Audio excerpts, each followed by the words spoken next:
Assalamualaikum warahmatullahi wabarakatuh. Pada materi kali ini, pada video kali ini, kita akan membahas tentang membangun website toko online di mata kuliah e-commerce dan security ya. Di video sebelumnya, di materi sebelumnya kita sudah belajar tentang basic security yang ada di e-commerce ya. Nah, di video kali ini kita akan membahas tahapan-tahapan untuk membangun website toko online ya. Nah, untuk materinya, jadi sebelum membangun sebuah website, biasanya kita perlu persiapan dulu. Pertama kita perlu yang namanya nama domain, kemudian nanti ada server atau hosting, kemudian yang ketiga kita memilih platform ya. Nah, untuk nama domain contohnya di sini adalah tokopedia.com gitu ya. Kemudian untuk server atau hosting itu nanti digunakan untuk meletakkan file-file website kita ya. Kemudian yang ketiga itu adalah platform ya. Jadi untuk membuat sebuah website kita bisa menggunakan platform yang sudah tersedia gitu. Misalkan di sini kita bisa menggunakan WordPress ya, atau kita bisa menggunakan CMS yang sudah tersedia. Nah, atau kalau kalian misalkan pengen bangun sendiri juga nggak masalah ya. Nah, selanjutnya kita masuk ke web hosting. Jadi web hosting itu apa? Web hosting adalah layanan penyimpanan data agar website dapat diakses oleh siapa saja. Nah, website tidak bisa diakses tanpa adanya layanan web hosting. Jadi website kita itu supaya bisa diakses, nah kita perlu yang namanya web hosting ya. Nah, web hosting ini nanti yang kita menaruh file-file website kita ke web hosting tadi gitu. Kemudian untuk penyedia web hosting di Indonesia ya, ada banyak sekali. Contohnya di sini ada Niaga Hoster, Domainesia, atau ada Dapur Hosting ya, Jogja Host ya. Ini juga ada Jogja Host. Kemudian Jagoan Hosting dan masih banyak lainnya. Nah, yang perlu diperhatikan nanti di pemilihan web hosting itu, kalian perhatikan pertama dari spesifikasinya. Jadi harga nanti kan berpengaruh di spesifikasi ya. Misalkan di sini kan ada yang keterangannya mulai dari 8.000 per bulan. Nah, 8.000 per bulan itu pasti nanti spesifikasinya seperti apa gitu. Contohnya kayak storage yang disediakan berapa besarnya gitu. Kemudian nanti kalian perhatikan garansinya atau jaminannya. Nah, di sini misalkan ada yang 30 hari, ada yang 10 hari, bahkan ada yang tidak ada gitu ya. Kemudian uptime-nya itu nanti berhubungan dengan si web hostingnya itu, misalkan nih web hostingnya itu sering down atau tidak gitu. Nah, itu juga perlu kalian perhatikan ya. Kemudian untuk speed itu biasanya berhubungan dengan load time-nya. Kemudian untuk yang support, nah support itu maksudnya seberapa tanggap gitu ya, atau seberapa bagaimana sih si penyedia web hosting ini melayani kalian gitu. Kemudian nanti ratingnya juga diperhatikan ya. Nah, biasanya juga ada yang namanya special deal ya, atau nanti ada yang namanya special price, misalkan kayak diskon-diskon di hari-hari tertentu.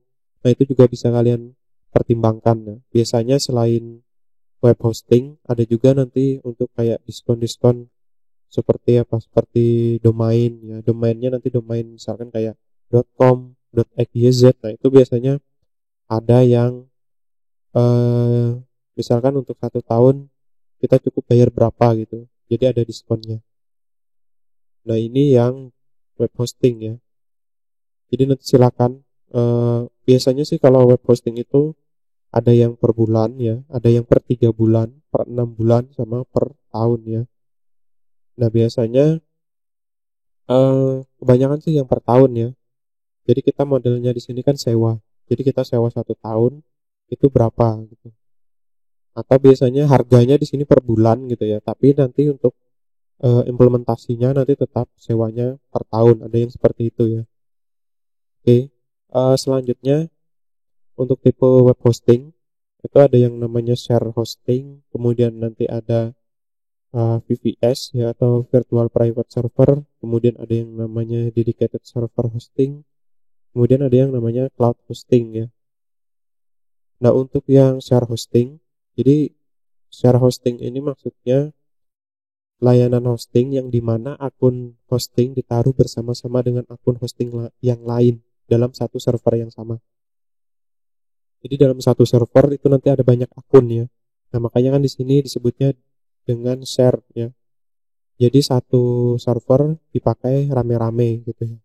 Nah, nanti kita lihat kelemahan dan kelebihannya apa ketika menggunakan share hosting. Nah, kalau kalian biasanya sih yang murah-murah seperti ini ya, yang 8.000 gitu ya. 8.000 per bulan, 16.000 per bulan itu dia menggunakan share hosting ya. Jadi nanti bisa dikonfirmasi lagi ke penyedia layanannya, bisa ditanyakan kembali ya, ini share hosting atau gimana gitu. Yang jelas dengan harga segitu mestinya itu adalah share hosting. Nah, kemudian kelebihannya apa? Pertama, share hosting murah. Nah, jelas ya tadi 8.000 per bulan.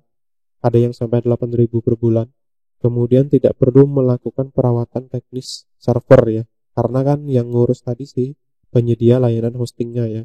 Kemudian adanya control panel ya. Jadi ada cPanel-nya lah gitu. Jadi kita biasa sebutnya cPanel ya. Jadi sudah disediakan antarmuka grafis ya, GUI untuk mengatur web hosting kita. Bentuknya nanti control panel ya. Nah, kemudian kekurangannya apa? Kekurangannya sumber daya terbatas. Nah, dengan layanan 8.000 per bulan, pasti kan ada batasannya gitu. Salah satunya apa? Pasti nanti contoh yang paling kerasa banget itu di storage-nya gitu.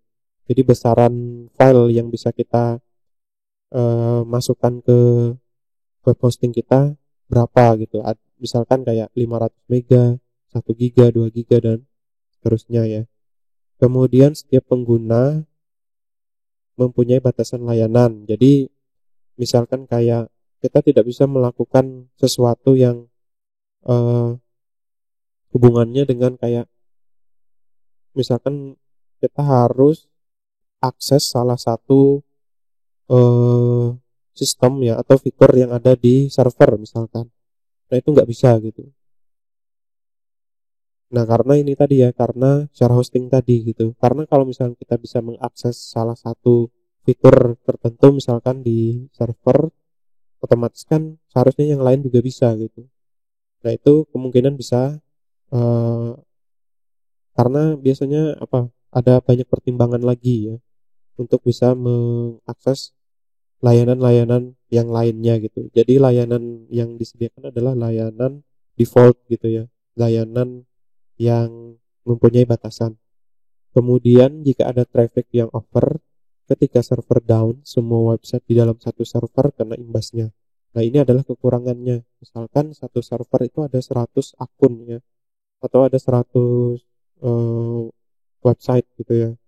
Dan misalkan salah satunya misalkan servernya down, otomatis kan semua website itu tidak bisa diakses gitu. Karena tadi modelnya adalah share ya, share hosting. Ya, kemudian kita masuk ke VPS. Jadi VPS itu adalah server pribadi yang keseluruhan resource-nya hanya digunakan oleh satu pengguna. Kemudian VPS itu menggunakan teknologi virtualisasi hardware server fisik. Pembagian dilakukan menggunakan sebuah software sehingga dalam satu buah server fisik bisa terdapat beberapa VPS. Nah, contohnya, jadi di sini kita punya server sendiri gitu ya. Tapi bentuknya virtual gitu. Nah, VPS ini dia hasil virtualisasi gitu. Jadi dalam satu buah server fisik itu bisa terdapat banyak VPS ya. Nah, di VPS ini kelebihannya apa? Kelebihannya pertama, dia mirip dengan share hosting, tapi resource yang didapat lebih besar. Nah, jadi untuk yang VPS biasanya resource-nya itu lebih besar dan nanti kita bisa kontrol sendiri gitu ya. Nah, kemudian yang kedua, bebas install software apapun tanpa mengganggu pengguna lain. Jadi karena ini sifatnya yang mengelola kita sendiri, nah kita bisa bebas install software apapun gitu tanpa mengganggu yang lain. Beda dengan share hosting tadi gitu. Nah, kemudian ini ya, kontrol penuh terhadap server. Nah, ini sudah pasti ya, karena bentuknya private server ya. Kemudian kekurangannya apa? Kekurangannya adalah lebih mahal daripada share hosting. Tapi kalau menurut saya sih, dengan harga yang sebenarnya ada juga yang tidak terlalu mahal ya. Jadi satu bulan misalkan nggak nyampe 100.000 itu juga ada gitu untuk layanan VPS ini gitu. Jadi lebih mending kalau misalkan kita mau eksperimen atau segala macam, lebih baik kita langsung pakai VPS saja gitu daripada menggunakan web hosting. Kalau pakai VPS kan kita bisa kontrol secara penuh apa yang mau kita lakukan gitu. Kemudian, nah ini ya yang paling penting, memerlukan kemampuan dan pengetahuan teknis untuk mengelola, terutama untuk unmanaged VPS host. Nah maksudnya yaitu karena bentuknya ibaratnya nih kita punya satu servernya itu kosongan gitu ya. Nah kita mau install sistem operasi, mau kita menambahkan paket apa, mau kita install software apa, itu kita yang mengelolanya sendiri gitu. Nah, terutama di sini kan tadi untuk yang unmanaged VPS host ya. Jadi unmanaged VPS host itu ya VPS-nya kosongan gitu. Belum ada, misalkan bisa jadi belum ada sistem operasinya, belum ada aplikasinya, tapi itu sebenarnya bisa dipelajari ya. Kemudian dedicated server hosting, jadi layanan hosting yang dikelola di mana kita menyewa seluruh server dan tidak dibagi dengan siapapun. Jadi ibaratnya ini kita sewa server fisik langsung gitu ya. Nah nanti dan dia tidak dibagi dengan siapapun gitu. Kalau VPS tadi kan dia server fisik tapi divirtualisasi gitu. Jadi dalam satu server masih bisa banyak VPS. Nah sedangkan untuk yang dedicated server berarti kita sewa langsung servernya gitu. Jadi kita sewa langsung server fisiknya. Nah, kemudian kelebihannya apa? Pertama, kontrol penuh terhadap server, resource dapat diatur sesuai kebutuhan, mendapatkan layanan high priority support ya. Nah, high priority support ini karena kan untuk sewa dedicated server itu mahal ya. Nah, biasanya yang seperti ini dia mesti diprioritaskan ya untuk layanannya gitu. Kemudian ketika terjadi kerusakan pada server, menjadi tanggung jawab penyedia server. Nah, jadi kita sewa dedicated server fisik, tapi kalau misalnya terjadi kerusakan itu bukan tanggung jawab kita gitu, tapi yang menanggulangi atau yang membetulkan nantinya itu adalah si penyedia layanan servernya gitu. Nah kemudian kekurangannya relatif lebih mahal dibandingkan dengan VPS atau share hosting ya. Kemudian berkisar antara 900.000 per bulan. Nah itu tadi berkisar antara 900.000 per bulan ya. Kalau 900.000 per bulan mungkin kita bisa dapat VPS 1 tahun gitu ya, atau bisa dapat share hosting berapa tahun gitu. Nah, kemudian memerlukan kemampuan dan pengetahuan teknis untuk mengelola. Yang jelas ini kan kita harus ngerti bagaimana mengelola sebuah server. Kemudian memerlukan administrator jika tidak mengelola sendiri. Nah kita perlu orang lain lagi kalau misalnya kita tidak bisa mengelolanya sendiri gitu. Nah kemudian ada cloud hosting. Ya untuk yang cloud hosting itu layanan yang dibuat dengan tujuan menjamin website tetap online meskipun adanya ledakan pengunjung. Jadi model-modelnya cloud hosting itu misalkan dia satunya penuh gitu ya, nanti dialihkan ke yang lain gitu. Nah kelebihannya apa? Unlimited resource. Nah kemudian dikaitkan dengan banyak server. Ketika sebuah server down akan dipindah ke server lain. Jadi karena bentuknya itu cloud ya, jadi dia saling terhubung antar server. Kemudian ketika sebuah servernya nanti down, nanti dipindahkan lagi ke server yang lain. Kemudian kekurangannya apa? Harga yang lebih mahal dari VPS, tetapi umumnya lebih murah dari dedicated server hosting. Kemudian ketiadaan server khusus. Nah, jadi tidak ada server khusus yang ditujukan untuk si cloud ini gitu. Misalkan ya itu tadi ya, karena kan dia ketika misalkan yang server A down nanti pindah ke server yang lain gitu ya, begitu seterusnya gitu. Nah Itu tadi kita membicarakan tentang web hosting ya. Nah, sekarang kita masuk ke domain. Nah, domain sebenarnya kan ketika kita sudah online, misalkan nih kita sewa VPS, nanti kan di VPS itu kita dapat yang namanya IP public ya. Nah, kita bisa mengunjungi website itu cukup dengan IP public gitu, tanpa perlu domain. Itu sebenarnya sudah bisa gitu. Tapi kan yang namanya IP itu kan ya angka ya. Jadi contohnya misalkan kayak 128.195, nah itu dan seterusnya itu kan kalau kita menghafalkannya kan mesti susah gitu. Makanya perlu yang namanya domain ya. Nah, domain ini nanti misalkan kayak di sini ya, domain itu adalah nama website ya. Secara sederhana seperti itu. Misalkan di sini kan ada IP address 74.125.24.102. Nah, misalkan itu adalah alamatnya si Google gitu, IP addressnya si Google. Nah, kalau kita misalkan mau akses Google, kita kan nggak perlu menuliskan 74.125.24.102 gitu. Cukup tuliskan apa google.com gitu ya. Nah, sebenarnya nah ini disebut dengan domain ya. Nah, untuk domain tadi, jadi ada yang namanya TLD ya, top level domain. Contohnya tadi google.com. Nah, top level domainnya itu yang mana? Yang .com tadi ya. .com-nya itu adalah top level domain. Kemudian top level domain terbagi dua jenis. Nah, sebenarnya sih ada beberapa jenis lagi ya. Jadi kayak diturunkan lagi gitu. Tapi secara umum seperti ini gitu ya. Ada yang namanya GTLD, Global Top Level Domain, atau generic ya, generic top level domain, itu sama aja. Nah, yang GTLD ini adalah bebas digunakan oleh siapapun dan kapanpun.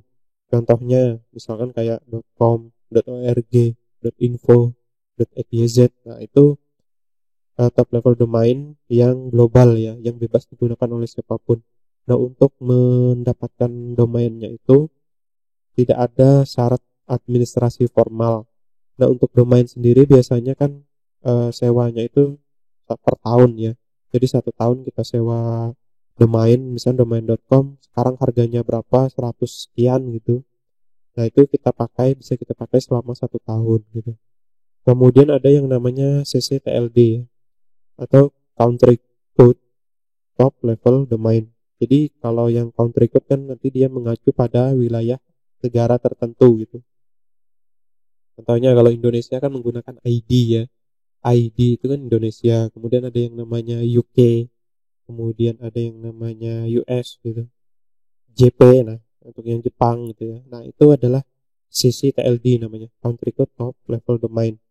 Nah, kemudian di Country Code Top Level Domain itu diturunkan lagi, ada yang namanya second level ya. Jadi ada yang namanya second level Top Level Domain. Contohnya di Indonesia ada yang namanya ac.id. Nah, ac.id itu kan .id-nya tadi itu kan adalah country code ya. Nah, AC-nya itu kan untuk akademik gitu ya. ac.id itu second level domain ya. Kemudian kayak apalagi .co.id, .co.id ya.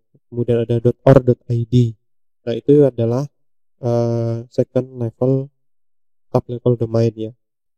Nah, kemudian ada lagi yang namanya subdomain ya. Nah, di subdomain ini contohnya, misalkan kita punya domain amicom.ac.id, kemudian di depannya ada dosen.amicom. Nah, itu dosennya itu adalah subdomain dari amicom gitu ya. Atau krs.amicom.ac.id.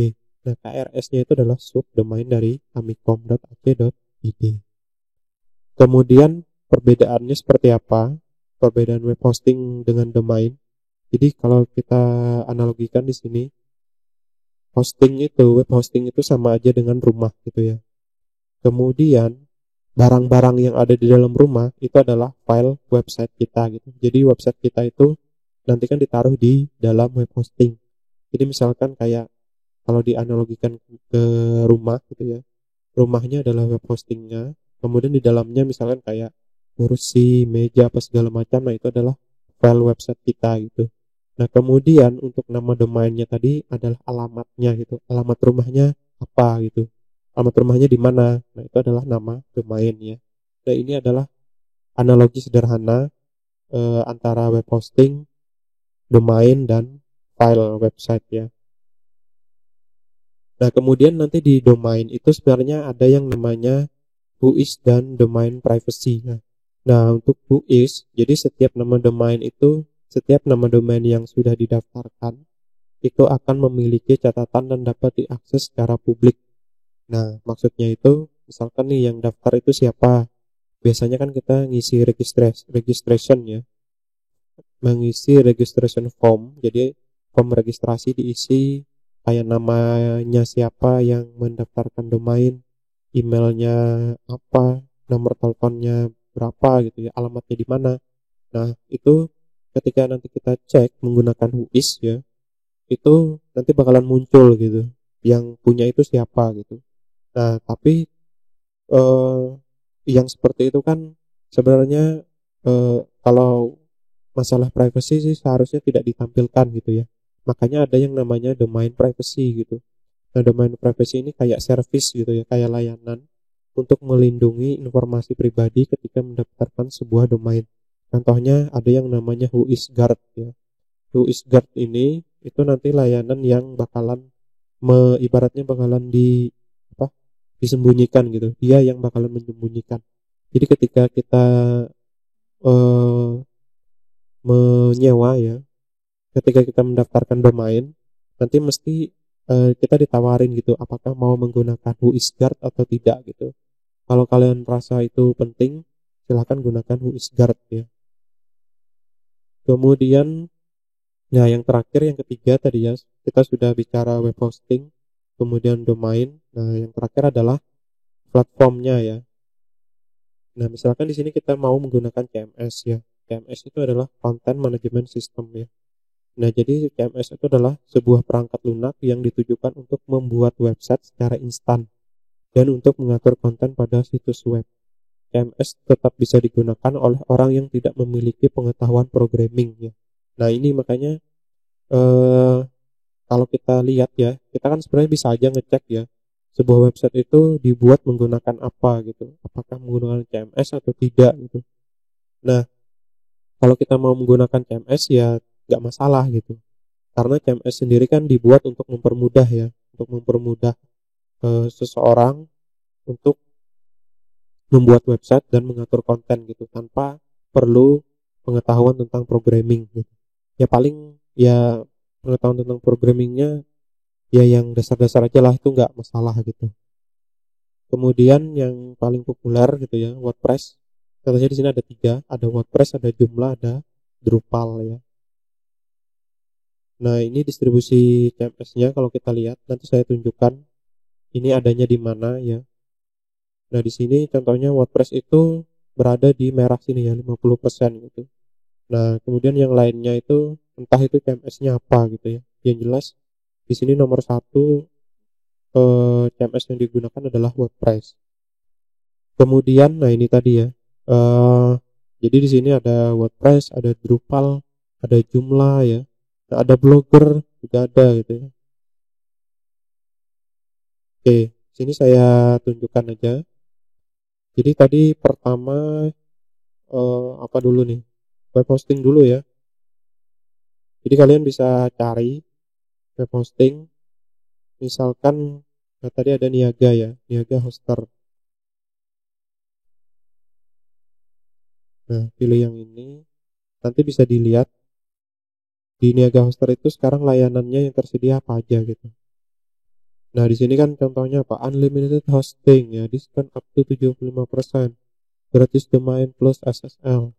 Nah, ini kalian perhatikan ya, di sini ada yang namanya unlimited hosting mulai dari 10.000. Nah, kemudian ada yang tadi kita bahas tentang cloud hosting ya. Terus ada cloud VPS, kemudian ada nama domainnya. Nah, kita cek yang misalkan kita mau lihat dulu nih yang unlimited hosting seperti apa gitu. Harganya cuma 10.000 ya. 10.000 per bulan. Nah, kalau kita lihat di sini ternyata dia punya paket lagi ya. Ada yang unlimited hosting katanya 10.000 per bulan. Itu dapat apa aja? Nah, storage-nya itu dapat 500 megabyte ya. Kemudian unlimited bandwidth, unlimited database, satu domain, kemudian unlimited SSL ya. Nah, kalau menurut saya sih kalau dilihat dari segi Yang lainnya mungkin cukup ya, cuma kalau misalkan kayak storage-nya ini masih, kalau misalkan kalian cuma upload website statik ya mungkin 500 mega cukup lah gitu ya. Tapi kalau misalnya sudah nanti kalian upload gambar ya, kemudian upload file, 500 mega itu cuma apa ya, bakalan cepat habisnya gitu. Kemudian nanti ada tipe-tipe yang lain lagi ya. Jadi setiap web hosting itu dia punya apa namanya, punya cara memasarkan sendiri ya. Misalkan kayak di sini kan ada paket bayi, ada pelajar, personal, bisnis dan lain sebagainya ya. Nah, biasanya sih pasti hubungannya di perbedaannya itu ada di sini ya, storage-nya. Di sini kan unlimited, unlimited nih. Kemudian di sini apa? Bisa menambahkan 10 domain ya. Di sini kan cuma satu domain nih yang 10.000 per bulan tadi. Kemudian apalagi yang lainnya, unlimited database ya. Nah, kemudian ada apa nih? Spam, assassin, mail protection. Nah, itu untuk yang lainnya lagi ya, yang paket yang lainnya lagi. Kemudian ada lagi cloud hostingnya ya. Kita cek ya, cloud hostingnya seperti apa. Jadi kata kuncinya gampang ya, tinggal cari aja cloud hosting di Google nanti sudah ketemu. Nah, kita lihat harganya ya untuk cloud hosting. Nah, di sini 150.000 per bulan untuk yang basic. Dapat 20 giga, RAM-nya 3 giga, kemudian 2 core ya. Nah, di sini kan bisa kita lihat perbedaannya itu cuma di mana? Salah satunya ya, di storage-nya. Kemudian di sini ada RAM-nya, kemudian ada prosesornya ya, berapa core gitu. Itu untuk yang cloud hosting ya. Harganya pun dari 150.000 sampai 720.000 ya per bulannya. Nah, untuk VPS di Niaga Hoster juga sudah menyediakan ya. Jadi ini bukan promosi ya. Jadi ini cuma apa? Kita cuma mau lihat gitu layanan yang disediakan itu seperti apa. Nah, VPS contohnya dia membagi menjadi paket-paket ya, kayak nano, mikro, starter ya. Yang di VPS tuh kita lihat apa? RAM-nya, kemudian CPU-nya, CPU clock-nya ya. Kemudian ada di space-nya, kemudian ada bandwidth-nya berapa gitu. Harganya 104.000 per bulan ya. Dan sebenarnya untuk VPS sendiri ada yang lain lagi ya, kayak misalnya kayak Digital Ocean. Digital Ocean ini kan termasuk yang murah ya. Kalau kita lihat di harganya. Nah, di sini contohnya apa? Untuk yang 1 giga, kemudian transfernya 1 tera. Nah, di sini SSD ya. Storage-nya sudah SSD 25 giga. Harganya $5 per bulan ya. Atau di sini dihitungnya 0,007 per jam ya. Kalau $5 per bulan itu kan anggaplah dolar 15.000 ya. Dolar sekarang kan lebih ya, lebih dari 15.000 ya. Anggaplah misalkan 15.000 ya. Kalau 15.000 kan berarti sekitar berapa? Sekitar 75 ribuan ya per bulan ya. Dibandingkan dengan yang tadi misalkan ini 104.000 per bulan. Tapi pasti ada plus minusnya gitu. Nah, kalau saya sih biasanya nyoba yang ini aja, langsung nyoba yang di Digital Ocean ya. Tapi sekarang itu Digital Ocean itu kalau misalnya kalian daftar, itu kalian harus menambahkan apa? Menambahkan kalau nggak salah itu kredit card ya. Tapi kredit card bisa bisa diusahakan gitu ya. Itu cuma menambahkan, intinya itu saat registrasi diminta memasukkan model pembayaran yang valid gitu. Salah satunya menggunakan kredit card ya. Nah, ini tadi yang VS ya. Jadi di VS itu nanti install sendiri ya, kayak apa? Kayak apa namanya? Sistem operasinya install sendiri, terus nanti manajemennya sendiri ya. Jadi bentuknya cuma nanti kita bisa remote ya melalui SSH. Nanti kita remote, bentuknya cuma teks aja gitu, karena kan yang diinstal apa? Sistem operasinya yang berbasis teks ya untuk yang server. Beda lagi nanti kalau kalian yang berbasis GUI, nah itu ada lagi ya. Tapi yang di sini ini layanannya berbasis teks ya. Jadi bentuknya server. Kemudian apalagi dedicated ya. Nah, dedicated itu nanti dedicated server ya. Nah, sebenarnya di sini Jogja Host ada ini. Jogja Host menyediakan dedicated server ya.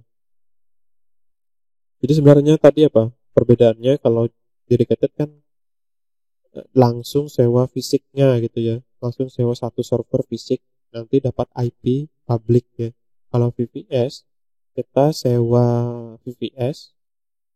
Jadi VPS-nya itu jalan di atas server fisik gitu. Di satu server fisik itu bisa terdiri dari banyak VPS. Sedangkan kalau dedicated server kita langsung sewa si server fisiknya ya.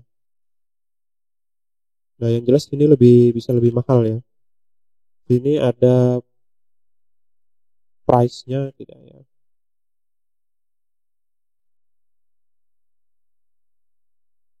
Nah, di sini ini ada price-nya ya. Nah, di sini apa? Monitoring satu server 72 jam online. Instalasi 1 juta sekali bayar. Harga bulanan 4.500.000 per bulan. Nah, ini ya lebih mahal ya. Nah, tadi kan saya nyebutnya berapa di sini cuma 900.000 atau berapa ya tadi. Nah, ini 900.000 per bulan ya. Nah, ini mungkin yang server yang ya paling bawah gitu ya. Oke, selanjutnya domain ya. Nah, selain di Digital Ocean tadi bisa juga kalian cari yang murah itu di biasanya banyak yang pakai sih di sini. Filter filter ini ya. Ini masih aktif. Oh iya, masih aktif ya. Nah, di sini ada VPS server, cloud server juga ya. Nah, kita lihat ininya. Eh kayaknya ini bisa lebih murah ya daripada si Digital Ocean ya. Kalau nggak salah sih seperti itu. Fitur produk cloud.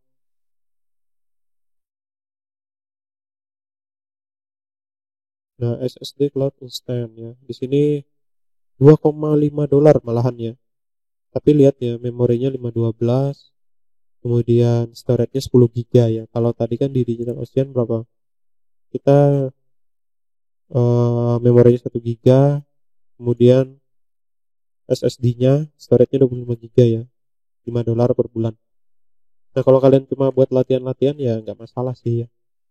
Kemudian tadi ada domain ya. Nah, domain di sini kita jadikan ini aja sebagai patokan ya. Jadi domain tadi ada yang top level domain, kemudian ada yang country code level top level domain, ada yang second level top level domain ya. Nah, di sini contohnya kayak .com harganya sekarang 145 ya. Nah, jadi kisarannya sekitar segini per tahun ya ini. .id 200.000, xyz 18.000, OID ini 275.000. Nah, yang seperti ini nanti dia perlu apa? Perlu kayak dokumen-dokumen tertentu ya untuk mendaftarkannya. Jadi kalau yang komersil, kalau yang global itu nggak perlu ada dokumen tambahan ya, paling cuma nggak ada sih. Kalaupun ada paling minta KTP ya. Tapi kayaknya nggak ada deh ya. Ya nggak ada lagi kalau sekarang ya. Kemudian paling nanti yang co-id, ac.id, kemudian yang buat sekolah itu apa sch.id, nah itu juga perlu. Biasanya sih perlu dokumen ya. Nah, kalau yang komersil seperti ini .com, nah langsung aja order, isi registration form, selesai gitu ya. Nah, nanti harganya juga disesuaikan ya. Nah, kalau yang di luar itu biasanya pakai Namecheap ya. Nah, Namecheap ini juga bisa digunakan untuk register domain ya. Kita bisa beli domain di sini gitu. Ada hostingnya juga nih. Nah, biasanya di sini menyediakan biasanya di sini ada kayak kupon-kupon gitu ya. Nah, tapi di sini kan menggunakan dolar ya. 14 dolar.com 14,64 dolar. Nah, kalau rupiah kita lagi apa? Anjlok gitu ya. Misalkan kayak 17.000 sekarang atau 16.000, kalikan aja berapa ratus ribu gitu. Itu karena di sini kan kita bayarnya menggunakan dolar ya. Oke, ini yang domain ya. Kemudian apalagi, nah ini ya, saya ada info lagi, mungkin kalian sudah tahu ya.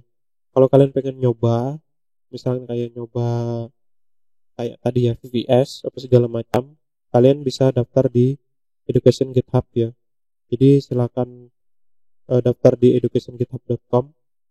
Nah, kalian syaratnya apa? Syaratnya pertama harus punya akun GitHub dulu ya. Eh, saya rasa kalian sudah punya ya. Saya anggap kalian sudah punya. Kemudian nanti tinggal registrasi di educationgithub.com ya. Tinggal kalian klaim. Nah, untuk mengklaimnya itu kalian harus menambahkan atau menggunakan email yang terafiliasi dengan pendidikan gitu ya, atau akademik, misalkan kayak kampus ya. Kampus itu kan ada .ac.id. Nah, email itu yang kalian gunakan gitu, atau .edu juga kayaknya bisa gitu ya. Nah, misalkan kalian udah terlanjur bikin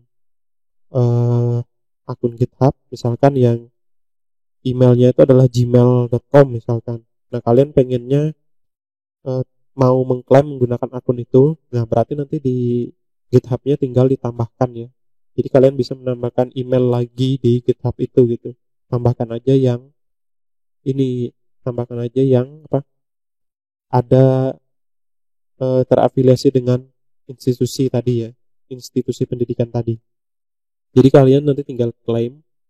Kalau nggak salah nggak nyampe 3 hari, pokoknya nggak nyampe 1 minggu lah, itu nanti sudah dibalas gitu.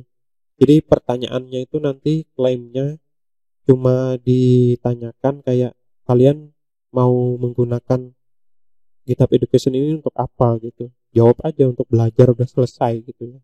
Nanti tinggal tunggu. Nah, di sini ada banyak layanan ya. Jadi kalau yang programmer ya mesti ini sangat suka gitu ya. Di sini ada MongoDB ya. Kemudian ada apa lagi? Ada misalkan kalian mau apa? Nyoba tadi ya, VS tadi. Di sini sudah ada Digital Ocean ya. Digital Ocean. Nah, Digital Ocean ini udah ada ya. Nah, kemudian ada Namecheap juga. Namecheap ini tadi buat registrasi domain. Nanti kalian dapat ini ya, dapat yang ekstensi top level domainnya adalah .me ya. Ini udah dituliskan .me. Kemudian masih banyak lagi ya. Untuk yang domain itu kayak saya carikan domain. Nah, sini ada name.com juga ada ya. Name.com itu kalian dapat apa? Dapat one free domain name ya. Kemudian ini ada juga next eh, domain lainnya itu ada yang, nah ini ya, .tech domain ini juga ada, kalian dapat 1 tahun ya. Atau kalian senangnya kayak Termius ya. Termius ini SSH klien ya. Jadi kalau kalian mau nge-remote server itu bisa menggunakan Termius yang versi premium ya. Sini juga ada, tinggal diklaim. Kemudian ada apa lagi, ada Canva. Nah, ini juga misalkan kalian suka edit-edit apa segala macam, kalian bisa dapat 12 bulan Canva Pro ya. Kemudian kalau kalian mau bikin kayak mail server apa segala macam, digunakan untuk misalkan kayak broadcast email apa segala macam, sini ada Mailgun ya. Kemudian apalagi untuk layanan mail itu, nah sini apa, test mail juga ada ya. Atau di sini juga kalian dapat ini, dapat, kalau dulu sih kalau ini ya private, kalian bisa dapat private ini, private repository ya. Jadi kalau GitHub itu kan nggak tahu ya kalau sekarang ya. Kalau dulu itu kan kalau misal mau private itu harus akunnya harus ini dulu, harus yang ibaratnya harus yang pro dulu gitu. Nah, kalau kalian menggunakan ini otomatis nanti juga bisa punya repository yang private ya. Jadi masih banyak lagi, text editor pun ada di sini ya. Text editor kayak Atom ya, sini ada ya Atom. Nah, ini juga ada yang versi ininya ya. Nah, kemudian ada SendGrid ya, tadi untuk layanan email infrastruktur. Nah, itu kalian mau belajar virtualisasi ya, ini ada Azure, kalian dapat $100 kredit. Kemudian ada AWS juga ada nih, AWS juga ada ya. Nah, nanti tinggal diklaim aja. Oke, ini yang layanan yang bisa kita manfaatkan ya, lumayan ya. Misalnya kayak GitHub tadi kan dapatnya $50. Kalau kita ngambilnya yang $5 per bulan, berarti kan kita bisa dapat 10 bulan ya. Nah, 10 bulan kita bisa eksperimen apa segala macam. Kemudian nanti untuk nama domain kan bisa kita pakai yang Namecheap tadi gitu, atau yang di mana tadi ada name.com, atau yang tag domain.tag tadi juga kita bisa pergunakan itu selama 1 tahun ya. Itu sudah cukup buat kita untuk belajar ya. Oke, kemudian tadi itu ada ini ya, ada, nah ini nih dari mana gitu. Jadi di sini ada yang namanya buildwith ya. Jadi kalian bisa cek buildwith.com, buildwith.com ini. Itu kita bisa cek salah satunya teknologi apa yang digunakan oleh sebuah website gitu ya. Misalkan kita punya apa nih? Kita tes apa ya? Kampus saja ya. Misalkan homeamicom.ac.id. Oh, jangan ini, dosen aja lah langsung. Ini ya, dosenamicom.ac.id. Nah, di sini kita cek aja dia build with menggunakan apa gitu. Teknologinya apa. Nah, di sini bisa kita lihat ya. Nah, di sini ada PHP, kemudian ada jQuery, ada web servernya Apache gitu. Kemudian apalagi nih? Atau kita cek lagi misalkan eh, Kompas ya. Kompas.com ya. Nah, kita cek. Nah, di sini ada Firebase ya. Kemudian dia pakai Firebase juga. Kemudian ada jQuery-nya gitu. Nah, di sini ada advertise-nya ya, sampai advertise pun kelihatan ya. Ada doubleclick.net ya. Entah itu benar atau tidak ya, yang jelas ini si buildwith-nya sudah menganalisis bahwa di website tersebut ada ini gitu. Kemudian web servernya bukan Apache lagi tapi menggunakan Nginx ya. Nah, ini adalah buildwith ya. Nah, kemudian kita juga bisa lihat di tools ya. Kita bisa lihat web teknologi trend. Nah, trennya sekarang seperti apa?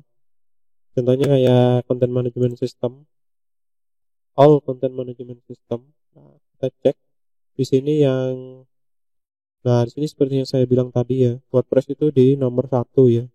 Kemudian ada Drupal. Nah, di sini dia top global ya, maksudnya digunakan secara banyak, secara umum. Nah, kalau tadi kan di screenshot saya itu 50% ya, sekarang ini 48% ya. Tapi dia tetap di nomor 1 ya, WordPress. Dan ada Drupal, ada Joomla, ada Blogger dan sebagainya ya. Kita juga bisa cek apa lagi, kayak sistem operasi apa segala macam yang banyak digunakan itu apa gitu. Atau misalkan kayak web server juga bisa ya. Web server yang paling banyak digunakan itu apa gitu. Jadi kita bisa cek di sini. Nah, di sini adalah contohnya web server ya. Kita cek all web server. Nah, ternyata yang paling banyak digunakan itu masih Apache ya. Apache, Nginx, IIS ya. IIS juga ada. Di sini nomor 3 ya. IIS-nya Microsoft ya, nomor 3.